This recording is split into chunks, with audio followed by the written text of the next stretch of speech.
Welcome to the Yo Show. Thank you so much. My new special. Put it up there, Rudy. My new special, Snack Daddy. Watch it. Love it. Review it. Share it. Share it. Share it. I self-funded it. I put it out myself. Please, please, please, please watch it. It's doing so well its first week. It's beating my last special by like 30, 35,000. We got to keep it up though, man. And so Snack Daddy. And that's the thing that bothers me right now, Rudy. What is this, Michael? Please indulge me. It's the algorithms now. Mm-hmm. And I've never looked at my phone more. Like literally, I probably looked at my phone 1,000 times a day. No kidding. Wow. Just to see the number. Because I'm so obsessed with analytics and how my special is doing, where I overdo it. Mm-hmm. Like I'm always on my phone. How much were you looking at your phone before?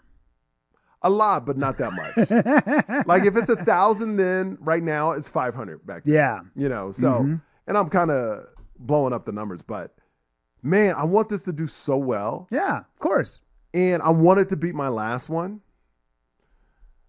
You just get nervous because once you see it take a dip, you're like, oh my God, is it over? Like literally you think, is that it? Yeah. Is it done? And then you see it start spiking back up and you're like, oh, okay. But then a couple hours later, it's dip. Like you always think when you put out a video that you invested your money in and I want you people to watch, the fear is it just dies. Yeah. You know? Yep. Oh, remember Chewbacca Mom? No. Remember the lady, Chewbacca the Mom. soccer lady the soccer mom who went into like a Marshall's and she found a Chewbacca mask and she put it on in her minivan and then laughed hysterically. And while she was laughing, it was making the Chewbacca sound. And then she put that video up and then went viral. Yeah. Like just went insane. Chewbacca Mom was in a minivan with a Chewbacca mask and made millions of dollars off of a 30-second video. That same week, I got hired by a company to put out a Star Wars-esque video for them. I worked probably a total of 100 hours from start to finish, writing, conceptualizing, shooting, editing, put it out. 9 hours after it was out, they called and said, hey, this is great. We're going to try to do more organic-based content like Chewbacca Mom. So it got literally 100 hours of work. It got maybe 900 views, and they took it offline. Yeah. And I was like, thanks, you guys, for all that. But I think the biggest difference, yes, you put your hard work into that, but I think when it's your brand too. Oh, sure. It's I was being incentivized because for every 100,000 views, I got a bonus. Oh, see, that's so when cool. they took it off, I was like, thanks, guys. So thanks, Chewbacca Mom, for. So, because that's an easy way out, but I never heard of Chewbacca Mom, and I doubt she's doing stuff today. Oh, yeah. No, she's still back in, Toledo. Yeah, Toledo. Just sitting in her minivan. She's in Rochester right now stealing cars. Because that's the thing they do in Rochester. I don't know if you know, they steal Hyundais. Oh, yeah. They're called the Kia Boys. No, they steal Kias. The Kia Boys. Kia Boys, yeah. Out of Rochester, New York. Wow. You got a Kia, and it's 2010 or under. It's being stolen right now. Yeah. Literally at this moment, it's being taken. But hold on. Let me get back to it. I'm scared that it's just going to die. And I had that fear with my last one. Yeah. Well, actually, I didn't have that fear because anything I got, I was excited about. Where now I have something to live up to. Yeah. It's like, okay.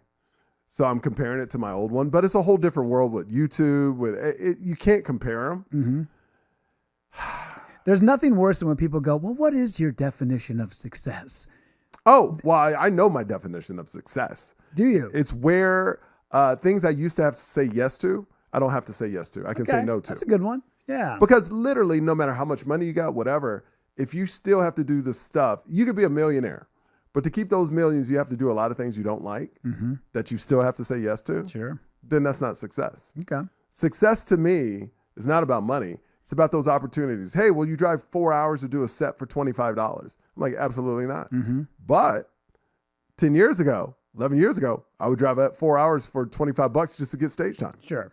So I'm going in the right direction. Yeah. I feel. It's all trending, It's trending right. Yeah, that's what you want. It does this. It doesn't just do this. It does this. But sometimes trends down. And so that's where I am in my special where, oh my God, I always think it's over. If I do an hour that has 100 views, it's because sometimes that happens overnight. Yeah. I'm like, is it over? Yeah. And then you get 2 hours with 100 views, and then it pops up to 300-400. You're like, It makes you feel so good about yourself for that It's like false confidence. Yeah. Because you don't know how and it's not. Here's the problem, Rudy. I don't have any control of it. I've done what I can do. Of course not. Yeah. I've noticed my girlfriend has been hysterical the last couple of weeks with the election and all this stuff, insurance and blah, blah, blah. And I just told her it's all out of your control. It's all out of your control. I get that it sucks and it's hard, but but let's cross these bridges when we get there. And that's the hardest thing, is because I heard somebody say the other day, we do more, I can't remember, but we have more conflict in our minds than in reality. Oh, 100%. And I was like, as soon as I heard that, I'm like, okay, then this is all done. It goes off of what my dad said. He says, life is easy. People make it hard. Yeah. It's like, get away from people that make it hard for you. Yeah. Yep. You know, that's why everybody I work with is easy. everybody I try to associate with is easy. Mm-hmm. Like people always say, do you know this comic? I was like, no, I don't. Not because I don't want to, it's because I don't aggressively seek out people. Yeah. If that makes sense. Sure. If they come into my world and I like them, then they're in my world, you know, but I don't, like, you know everybody. But then also you came up at a different time where you needed to know a lot of people for stage time, for different things. You were working for different people, video. Like me, it's kind of, I came up the opposite way, where I came through TV to stand up. So I was just trying to get better and not hang out at the clubs and stuff like that. So I don't know. I'm just stressed out about it. So watch my special, Snack Daddy, if you get a chance. Share it. All right. It's great. I love the part at the end when you cry. That was my favorite part. Can I tell you how many comments I got about that? Because it's real. It's very real. You know what's the most beautiful thing about it? Is anyone that watches the special, watch my wife react to me. Mm-hmm. That's love. Like, I didn't notice it till I watched it, but she almost mimics exactly my emotion because she feels it. Yeah. And I'm like, oh, she loves me.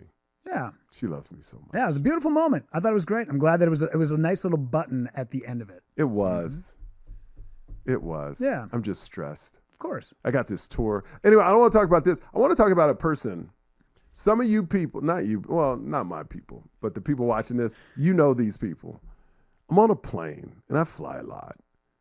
And the disregard for people sneezing next to you, or just flying that are completely sick. Mm-hmm. I had a guy next to me, knew he was sick, had a mask on. But then when he sneezed, he took the mask off. Like, why are you taking the mask off when you sneeze? Like, he would literally be like, oh, you could tell. Like, he had that sick look. And then when he was sneezing, we go, Joe. I was like, what are you doing? Yeah. Why are you wearing a mask if you're sneezing? Take it off. Joe. Then putting the mask back on. Like, what do you use it? Like, yeah, I need ET hazmat suit. I don't need you, because you're so close in proximity. You were sitting right next to this dude. Were you not? Oh, no. He was right next to me, bro. Yeah. I was middle row. Yeah. Middle row. He was sitting on the end. And literally, one time he sneezed, I was like, you're disgusting. Yeah. I said it out loud. I said, disgusting. Because I got tired of it, man. Yeah. The whole flight was like, choo. I was like, disgusting. Yeah. Yeah. Listen, listen, if you guys are at a public park, I get it. Take the mask off. You don't want to sneeze. You don't want to sneeze in front of your mask. Also, if you know you're going to, I get that it sucks that we all have to give up things we don't want to do when you get sick. It's awful. But hey, take one for the team, man. Does that guy not know that Snack Daddy was coming out that week? That's what I'm saying. That's what I'm saying. Yeah. Trying to make me sick, man.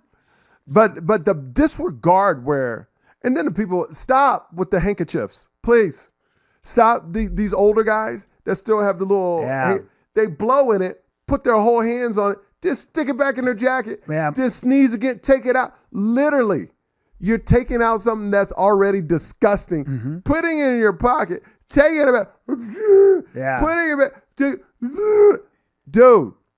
Dude, you are disgusting. And I don't like you at all. Yeah, my grandpa had so many blue handkerchiefs. I thought he was a Crip. I'm like, what is all this? And he was just, and then stick it right back in his pocket. Who does that? Who does that? That was from a time where they all died from diseases. Yeah. Yes, because of that. Yeah, that's how it spread. Because they were put it in most people try to get away from germs. They're actually putting it back in their pocket. Sure. That's like Depression era stuff where you couldn't afford Kleenex. That's why, diapers, dude, up until modern times, they were just reusing them. Your baby would take a dump in one, you would wash it out, you put it right back on them. Yeah. That's insanity to me, man. I can't imagine, but you know what? And I'm old. I'm old, but older people than me, you're disgusting. The things y'all do, y'all need to stop. Gross. Yeah, stop it. Stop it. I don't know if I ever told you this story. I was out with some friends one time at a horse racing track, and we brought my buddy's dad, who was kind of that old school, kind of like gristled, Vietnam vet kind of guy. And he was a big drinker. Wore the hat, all of it, yeah. And I'm a veteran hat. We were at the track, and he had a few pops in him, and you could tell he was kind of getting emotional because he had been lonely for a while. It'd probably been about 3 or 4 years since his wife had divorced him. So now he's kind of drunk, and he's like talking to the young fellas, and now all of a sudden he's sobbing, and we're at the track, and we're watching horse racing, and he's like, I just don't get it, guys. I just don't understand why women don't like me. Oh. I just don't understand it, man. And we were like, I don't know, Ron. I think we figured it out. You blow your snot in your shirt, maybe. What are you doing? Yeah. You know what? But it must be so tough. It must be so tough being older dating. Right? Sure. And when I say older, I mean like 60, 70.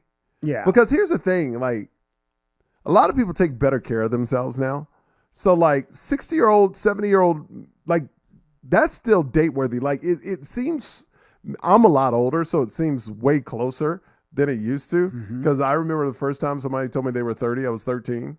And I was like, you're about to die. Like literally in my mind, that was so far away. Sure. But now when you get older and you see people take care of themselves that are in good shape, but it must be so hard to find somebody in your age bracket that really is interested in you, Yeah. Plus you get pretty complacent with who you are. Like I'm very happy at 44 who I am. I live alone, and I'm okay with it. My daughter's... Are you okay with it? Absolutely, yeah. I'm okay living by myself. For the rest of your life? Not probably for the rest of my life. But that's what I'm saying. Yeah, but I do like my own solitary confinement. I go to the cabin by myself. I'm one of those guys. I'm okay with it. Were you ever married?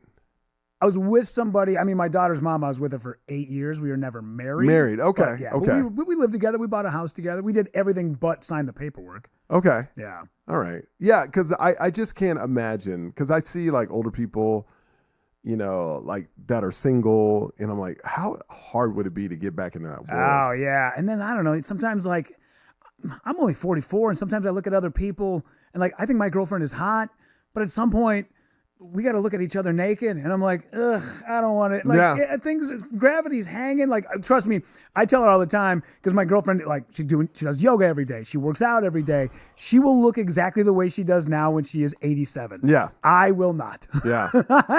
Well, and men get this pass where we can look disgusting, but we hold women to a level where... Way higher standard. Higher standard. Yeah. Like you need to look like this, but like every thin woman that are over 50 or with a guy with a big beer belly. And I'm like, how did this happen? Yeah. Where women get broken down how they look and men can be however they want and not take care of themselves. Yeah. But being able to, like, there's nothing better than seeing like 3 old guys that with beer bellies going, well, she's not hot. Yeah. I'm like, well, excuse you? Yeah.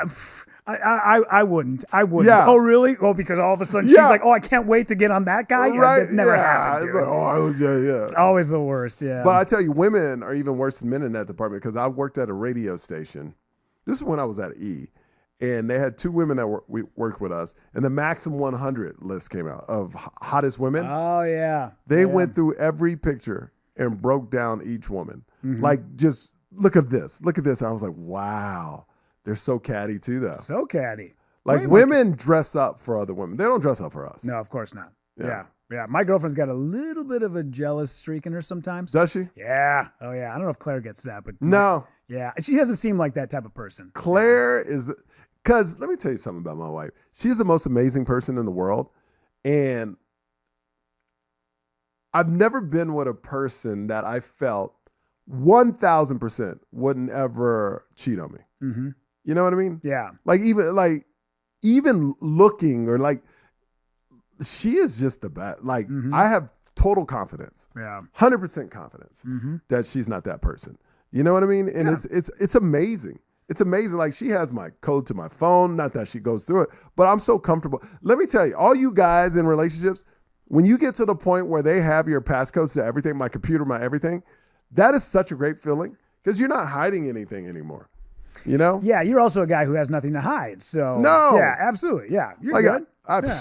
I mean, if anybody see me after my shows, if you think I party, I go straight to the hotel. We were just talking about this, yeah, because I brought up a story off air about that, and you were like, yeah, that's why I go home after every show. And I'm like, of course, that's why. Even this weekend, I was out with other people, which, by the way, I missed you, boo. I missed you being on the road with you. Oh, I know. But I was on the road with other people, and after every show, they're like, so where are we going? I was like, back to the hotel. Like, that's where we're going. At some point, I was out with other comics that were on the road with us, and I told them, guys, it is 11:30 on a Saturday, and we are at the saddest Hooters ever. This is not my life anymore. No, I'm so past this. All I wanted to do that night was go back and watch a rerun of Saturday Night Live, and and you know me, I'm a craft beer guy. I found some craft beers. I found some that I really liked. All I want to do is just go back, kick my feet up, watch SNL, drink a beer, go to bed. That's it. I don't need to be at Hooters at 11:30 on a Saturday. No, that's not my jam anymore. No. I mean, it was never really my jam because I got in comedy so late, but I can imagine if you're younger, that's the thing to do. Because in that room, you're a superhero. Yeah. If you crush in that bar that's next door or a part of the club, I would imagine you could just pick up chicks all day long or whatever you're into all day long. I used to never get DMs after shows when I was single. And now that I got a girlfriend, all the time, ding, ding, ding, ding, ding, ding, ding, ding, ding. It just one after another. And I'm like, where were you 3 years ago? Dude, I've never gotten a DM. Really? I mean, I get it for tickets or things like it's so weird. I think people know how much I'm locked into my That could be. You should check out the hidden requests on Instagram. But it's all like just ridiculous stuff in there. No, but you really get none? Wow, man. There was that one time that we were out. That was, you probably remember this. I think it was such a testament to like how much you love your wife, but we were out in Miami and that lady yelled out something like, "Where's your wife?" Oh, yeah. And you were like, "At home, where I'm going," or whatever it is. And the response was so great. Yeah. And you could tell like you completely shut her down. In fact, actually, I think afterwards when we were selling merch, you left. That woman came back and asked where you were. Yeah. And I said, I'm pretty sure he's in the green room on the phone with his wife. And then she had turned around and walked away. Yeah, no, it's a thing where, but I also don't give up those vibes. But you would just think randomly I would get some. But no, I don't get them. Yeah, good. But I don't, I guess I'm past my prime. Yeah, you are not. You know you're not. I'm past my prime. But it is nice. That means that people are, but at least they're listening. Yeah. Because there are times where I talk about my girlfriend on stage, and then somebody will come up to me after a bar. We had it happen last weekend. I can't remember what city we were in. Toledo. Yeah. We were in Toledo, and there was a woman after the show who came up and like sat down next to me and was like, "How's it going?" I was like, "Pretty good." And she was like, "Great show." And I was like, "Thanks." She was like, "Buy you a drink." And I was like, we get them for free here. And then I did the move where I was like, "Oh, hey, hang on real second. It's a girlfriend. I got to run. I'll be back. I'll be back." Like giving out that vibe, like, "Thank you very much. I do appreciate it. But this is not a park your car free here." Okay. Keep moving. But some people just want to talk too after a show. Sure. There's absolutely that. Yeah. Yep. But for me, I just try to eliminate all situations and just go back to the hotel. Yeah, minimize the risk. Yeah. That's all it is. The only place I will go because I have friends is, that after club at Miami? I'll just stand outside and watch because it's fun. I love the music in Miami. Yeah. And I think, are you going to Miami with me again? I'm on all the dates except for like 3. Yeah, we're going back to Miami. I saw that. Yeah. Oh, yeah. We got West Palm Beach coming up too. Yeah, West Palm. Oh, yeah. Rudy, at the end of the podcast, he'll put up all the dates and stuff like that. We'll talk about it. But yeah, we got a lot of cities coming up, a lot of theaters, so it's going to be awesome. Yeah. What else, Rudy? I was wondering this weekend when I was at the hotel room in Naples, Florida, I came across an old movie that you might remember called like Father Like Son. I remember the name. What it's about? Kirk Cameron, Dudley Moore. Didn't see it. Okay, it is a body swapping. Okay. Yeah, movie. Yeah. So. Yep. I remember watching that movie when I was 11 years old, and just absolutely being enthralled by it. I must have watched it on a loop for 2 years straight. Wow. Had not seen that movie since I was probably 11 or 12. It came out. I was on the phone with my girlfriend. I'm looking through the guide. I see it. I'm like, we're watching. Oh my God. Turn it on. We get 6 minutes into this movie, and I told my girlfriend, I cannot believe I wasted 2 years of my life watching this. I was so heartbroken. I was destitute afterwards. I did not realize that movie was so bad. And that was the one, like, I never thought about it, but there's always a few movies or a few songs or a few things in the hopper that I'm like, oh man, I loved it so much. And then I go back and I try to rewatch it, and it crushes me so much that it's that bad. Yeah, I can't remember a movie that did that for me, but I can tell you something that stood up. Jurassic Park, the original, still stands up. Totally. Breakfast Club is still solid. If you're from that era. If you're newer, if you were like, I don't know what the Gen is called now. Is it Gen Z now? Or Gen Z, yeah. Gen A Alpha, Gen whatever. Alpha, yeah, whatever. So they don't have they can't consume that because it's slow. Mm-hmm. It's not enough action. It's not enough movement. Yeah, I remember. Like 80s movies were it's told a story. And they were great. Like Breakfast Club, all the school movies. Sure. All the, what's his name? John Hughes. John Hughes movies are fantastic. Yeah. You know? Yeah. They hold up. E.T. holds up. I can't, maybe Wall-E didn't. I mean, not Wall-E, but the one they had a robot and it was like. Oh, you Short Circuit? Yeah, Short Circuit. I haven't seen that in a while. Maybe that doesn't hold up. I don't know. Johnny Five. My name is Johnny Five. Five. I tried to watch. I had to turn it off. It was brutal and it killed me. And I was kind of going through the pantheon of stuff that I loved so much as a kid. And now I try to rewatch it. I went back and revisited this weekend. I revisited some Teenage Mutant Ninja Turtles. Not good? Awful. So the movie, right? The first one. The first one was not as good as I remember it, but not bad. The second one, I went back and rewatched it and was like, they allowed this to come out on a movie theater? Like, why? It's schlock. It's so bad. It's garbage. Yeah. But that's the stuff that we like. Have you seen the latest one, though? I haven't, no. It's good. Is it? Yeah. What's his name? Is it like claymation, kind of? Is that the one? Or like, which one are you talking about? The one that Seth Rogen was did. a part of? Oh, sure. Yep. Oh, okay. It's good. Okay. It's good. It's really good. Yeah. And, it's made by Paramount. Mm-hmm. So my son was 5 at the time. We went to the premiere. And you know how Paramount has the stars that go around it? Oh, yeah. My son, out of nowhere, is watching this. And this is the creativeness of kids. He goes, that should be Chinese stars.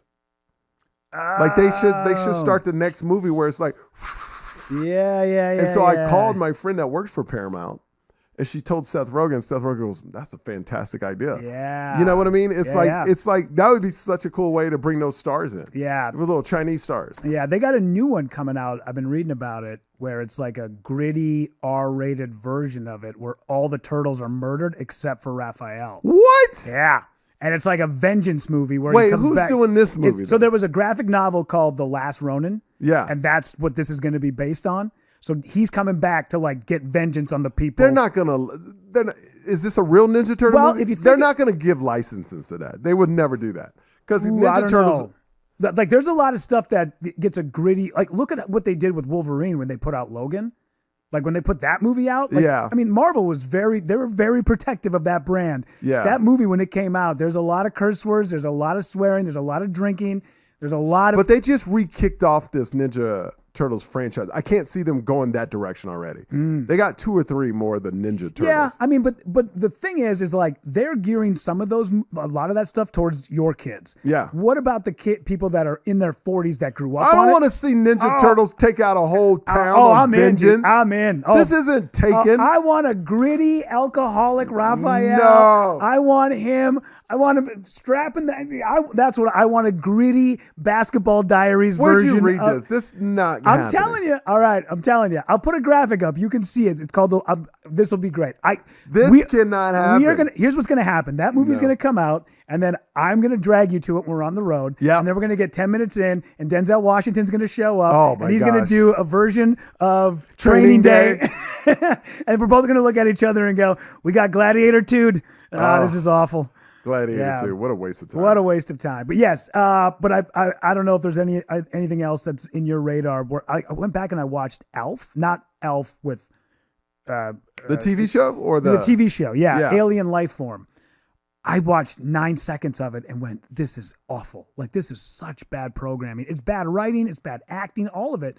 But but that's what the 80s was. Yeah. You know? Yeah. I don't know. I like, I didn't see it. My son actually introduced me to it. It's an old movie for Christmas and Halloween. Nightmare Before Christmas. Yeah. What a fantastic movie. Great. Like, I didn't see it when it came out. Like, I wasn't a Tim Burton guy, but I saw it. I was like, this is great. Yeah. And the soundtrack is unbelievable. Is there anything that's coming out modern, like in the last like maybe 3 or 4 years, that kids today will hold with such high regard the way that we did? Yeah, like with Wedding Crashers or with all these movies that were coming out. But we weren't kids, though. We were young adults when that came out. Sure, are you saying kids? Like kids, I remember like Scooby-Doo and things like that. Are they going to is Bluey going to be that thing when people are like, oh, Bluey was the best? Or do they just their marker? I think for my son, Bluey, and my daughter, Bluey, but I also think Sonic is really big. Really? Sonic is bigger now than when it was when we were kids. Sure. Sonic was just a video game on Sega. Yeah. But now it's a brand, bro. Yeah. Like, they just made number 3, and they're about to make number 4. And Jim Carrey's crushing it in the movie. My son is obsessed. Sure. If you look in his room, Sonic. Wow, Sonic. no kidding. Yeah, so it's definitely huge with that younger market. So I think if my son looks back in his life and goes, oh, man, I was a kid, like, he would be excited when Sonic comes out. Yeah. Like, I was excited when Ninja Turtles came out, so I could see it with my son. Sure. And I was excited. There's some other remakes that I get excited for because I grew up on them, right?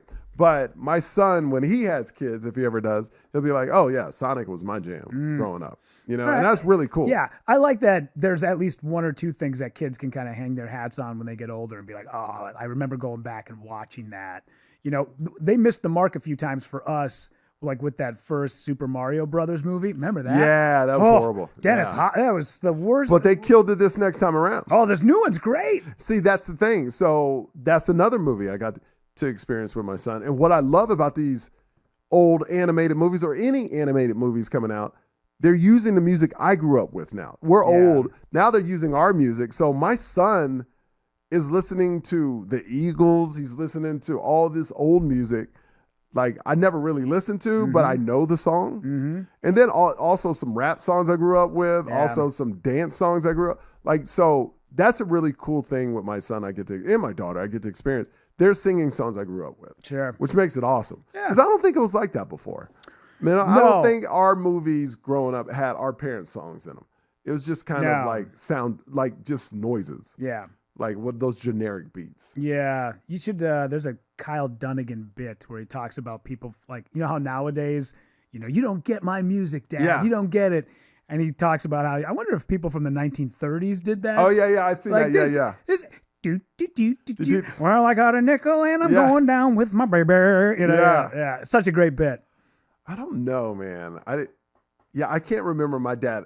But that's the difference between us and our parents. Our parents never wanted anything to do with what we, like Atari, everything I had as a kid, they didn't want to deal with it. Yeah, nowadays with your kids, you're playing, not Mortal Kombat, you're playing, what is it, Call of Duty. Yeah. You're storming the Capitol or whatever. Because we started the whole video game. Yeah. So if you're around my age, we grew up with video games, and a lot of people my age still plays them. Oh. So it's kind of like when my son asked me to play Mario Kart and thinks that's a new game to me. I was like, we started that game. Bring it on. Listen, I'm about to whoop your butt. Yeah, we walk so you can run. Son. Yeah. So that's the difference where our parents didn't have any video games, so they weren't interested by the time they had us. Where we started this whole revolution of video games, this type of music, and just cell phones, internet. Like, we were at the beginning of it. Like, my generation, we went from no phones to internet. Like, we've had this tech boom in the last 30, 40 years that probably you won't see.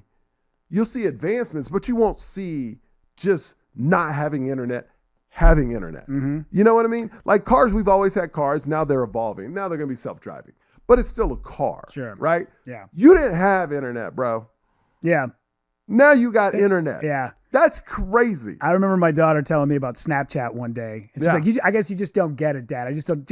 And I looked at her and I said, listen, we MySpaced so you could Snapchat. That's right. You don't know what it feels like to get kicked out of someone's top 8. You're never going to be there, okay? Well, that's what we did. That top 8, I remember MySpace top 8. It was like if you met somebody and they put you in their top 8, you're like, oh, I got a shot. Yeah. And then slowly you start moving up. And then as soon as you were done, you would drop out of time, and it would crush you. Oh, yeah. Crush you. And then you could put a song on how you felt. They added the song. Oh, my goodness. That MySpace, man, that was great. The other thing about MySpace that I loved was it's a little different than Facebook, where Facebook will, if you make any updates to whatever your page is, it'll say like, so-and-so posted a picture. The thing about MySpace is if somebody left their MySpace open, you could go in and completely rearrange and add photos and do whatever you wanted to their MySpace page. Oh, yeah. They would never know. So a guy I worked with at a radio station left his MySpace open. I went in and filled it with like gay glitter dudes and just like butts and rainbows and unicorns for like 9 months. It was an ongoing thing where we were like, has he figured it out yet? Well, why wouldn't he know? Because it doesn't tell you. Because when you went into MySpace, you never went to your page. You only went to other people's page. So you wouldn't know what your page looked like until you went in to actually change the settings. So for like 9 months, people were going to his page, and it's just like him with like his arm around like two beefy black dudes. Yeah, it was great. Yeah. So, but those days are all gone, Yeah. And plus nowadays, if you go and did that, I'm sure I'd probably get sued. I'd get called into HR for, some sort of emotional distress that I caused or whatever. Yeah. Yeah. But I think social media now, like for what we do, it's a job now. And now that was fun. It's no fun anymore. Yeah. It's all business now. So like literally being in the industry we're in, there's always like, okay, I got to put out a video today. I got to promote this. I got to promote. How do I make it funny? Or maybe today's not going to be funny. It's just going to be a straight talking to camera. I got to show. Or how do I keep promoting this special? Or how do I do this? I need to, it's a lot of stress, anxiety. I agree. Always putting out content. Yeah. It's not fun. Even the people that are making millions of dollars off of it, they have to keep being creative because once they stop, it goes away. It goes away. Absolutely. Yeah. And that's what I love about YouTube is that we're doing what we love. So we're just taking that and putting it on. Mm-hmm. So I love that side. But like Instagram, the TikToks and all that stuff, it's like, all right, should I invest in doing skits? Me and my wife are doing skits. It did really well. We're going to start them up again because we enjoy it. Yeah. But when we don't enjoy it, we'll just stop, but it's not a bread and butter. Mm-hmm. Me and my wife want to do a podcast where we do Amazon products like we used to because we had a lot of fun doing that.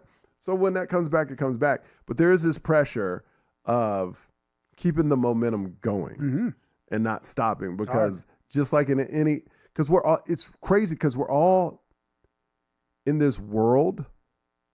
If you live by social media, which promotes our product, you're in their algorithm and you have to keep feeding it or it stops on you. Yeah. Changes it up. Isn't it weird how sometimes you will just tell like somebody that you'll have known for so long and all of a sudden you're like, I haven't seen any of their stuff in 6 months. It's because maybe you didn't interact with a few of their pictures or something. Yeah, it's crazy. In fact, I was actually the Alonzo Bowden episode. I think this is coming out on Thursday. Yeah. The Alonzo Bowden episode came out yesterday. Yep. While I was editing that, I was kind of going through and scrubbing through a couple of times and rewatching the part where he talks about the advice that he gives to younger comics is, hey, be a comic, but also remember you're a marketer. Yeah. That's your job now. Fluffy would have been Fluffy. Fluffy would not be Fluffy without marketing. So that's kind of your gig now. It's business show. Absolutely. Yeah. It's all business. And that puts a stress on anybody that's trying to be in that business. Yeah. You know what I mean? Because it's all about, because it's kind of like YouTube. I was talking about this at the beginning of the podcast. You do all you can, but then it's up to them. It's up to the people to find it. But it's also, YouTube has a big factor of suggesting it, putting it in places where people want to see it. So that's a big deal. Yeah. Where I was looking at my last special. I'm at right now what my last special did at about 2.5, 3 weeks, right? And we're 8 days in. But about 3 weeks into my last special, YouTube was like, oh, okay, we're going to push this, because you keep building and building and building. And I'm just praying that YouTube does that for this one. Sure. Because now you're in the mercy of their hands. It's like, all right, if they find this valuable for their company, they will push it out. And that's what's crazy about this world. We always because I always go, oh, I do what I love. I do. But I don't work for anybody. But you kind of work for YouTube right Absolutely, now. Yeah. Because it's up to them to get your product out there, and hopefully they'll push it out because I think it's great. So that's the stress of it. Yeah. Did you hear that YouTube algorithm? We think you're the best. YouTube algorithm. Of all the socials, you're the best, YouTube. We love you. Help a half black brother out, please. Please help me out. Please help me out. So far on tour, we kick off the It's a True tour in Albuquerque, New Mexico on Valentine's Day weekend, which is my anniversary. Yeah. So I had to ask my wife if I could go. She said yes. She said, yeah. Well, nice. I mean, yeah, if she wants to live in a house, yeah. But she said yes. She was kind enough to say yes because she knew like it's going to be hard for me to be on a weekend if our anniversary is on a weekend. So we'll be out there, Albuquerque, New Mexico. A couple of shows are almost close to sold out. Should be sold out by the time we get there this weekend or next weekend, right? Next weekend, yeah. I will be in Minneapolis this weekend. I think you got the weekend off, don't you? First time in forever. And then once we start, like we're nonstop, and I think we got a week and a half off at the beginning of March. Yeah, there's a couple of days in there that we got off. You're going to Tampa. In March. In March, yeah. And I'm going to be in Phoenix, but I think that's about the only weekend that we're not together doing shows. Just wait till you see the fall schedule. Yeah, it was funny because my mom, I talked to my mom today, and she said, she goes, honey, I see you're just, because this weekend was insane travel. Like it was insane from Thursday until Sunday or until Monday morning. It was go, go, go, go, go. Yeah. And she said, she goes, well, at least after the second week of June, then everything will slow down. I was like, it doesn't work that way, Mom. It's not like you just go until June. You're like, well, I guess we're done now. No. We're done. No, they've got stuff in the hopper for months, years down the road that they're just not telling us about. We're already done with the whole year. Yeah. And they've already started working on next year. Oh, 100%. Yeah. Like we kick off and we had a conversation yesterday where it's like, all right, beginning of next year, you got to kick off a new tour. So we're going to go through this year, and then that'll get you to your next special. So it's already all planned out. Dude, wild. Isn't that wild? It's crazy. You're in the cycle. You're in the cycle now. I'm in the cycle, but I need this special to be in the algorithm. You hear that, YouTube? You hear that, YouTube? You're the best. You're the best, YouTube. I know you track what we say. You are the best, YouTube. No, but it's I was talking to my wife. It's like I'm living my dream. And you got to take it day by day. Because if you look at the schedule, you're like, oh my God, it's overwhelming. But then when you're in it, it's not. It's not bad. It's not. Yeah, you're on Even when I did 5 cities in 6 days of promote, once I'm in it, it was like kind of exciting. It's like, all right, here we go. And then once you get to a place where you can rest, you're like, oh my God, I just want to take NyQuil and go to sleep. Yeah. So we're doing it. All right, Albuquerque, New Mexico, we'll be there. Where are we after that? After that's Connecticut. Comics Roadhouse. And then in March, that March is the big one. March 13th, Brea Improv. Then I go to Tampa the 14th and 15th. And then we have a great theater run. We go to Minneapolis, Parkway Theater. Then we do, first New York City, the Gramercy. That one's already halfway sold out, which is awesome. So it looks like we're going to sell that out, hopefully add another show. Then we're going to do Minneapolis. That one's halfway sold out. Hopefully we'll add another show if we do. And then Den Theater next day. The Den is already sold out. The first show, second show is on its way. So yeah, we're rocking it, man. It's going to be a fun time. Please join us. Please support and watch my special Snack Daddy. Rudy, the March 14th and 15th, you'll be in Scottsdale? I'll be in Scottsdale. I'm going to be at the Desert Ridge Improv. And then don't forget that the last week of February, we're doing Boulder, Colorado together. Oh, yeah. Boulder, Colorado. Let's go. Boulder, Colorado. Please come out to that. That's my first time in Boulder. Denver, I crush. So we're seeing if I work in Boulder. That one's halfway sold out, so I feel good about it. I think we can sell that one out. It's a nice little theater. So come on out, man. It's called the Dairy Arts place. Dairy Arts something. Yeah. Dairy Arts Cultivating Farmers Center or something like that. It's a long one, but it's definitely. As soon as I read that, I was like, that is the most Colorado arts center. Oh my God. It was like, that's so Colorado. It's so Boulder. Yes. It's so Boulder. And I've never performed in Boulder, but I'm excited to go. So definitely come on out to that too. All the dates, michaelyo.com. We'll see you next time.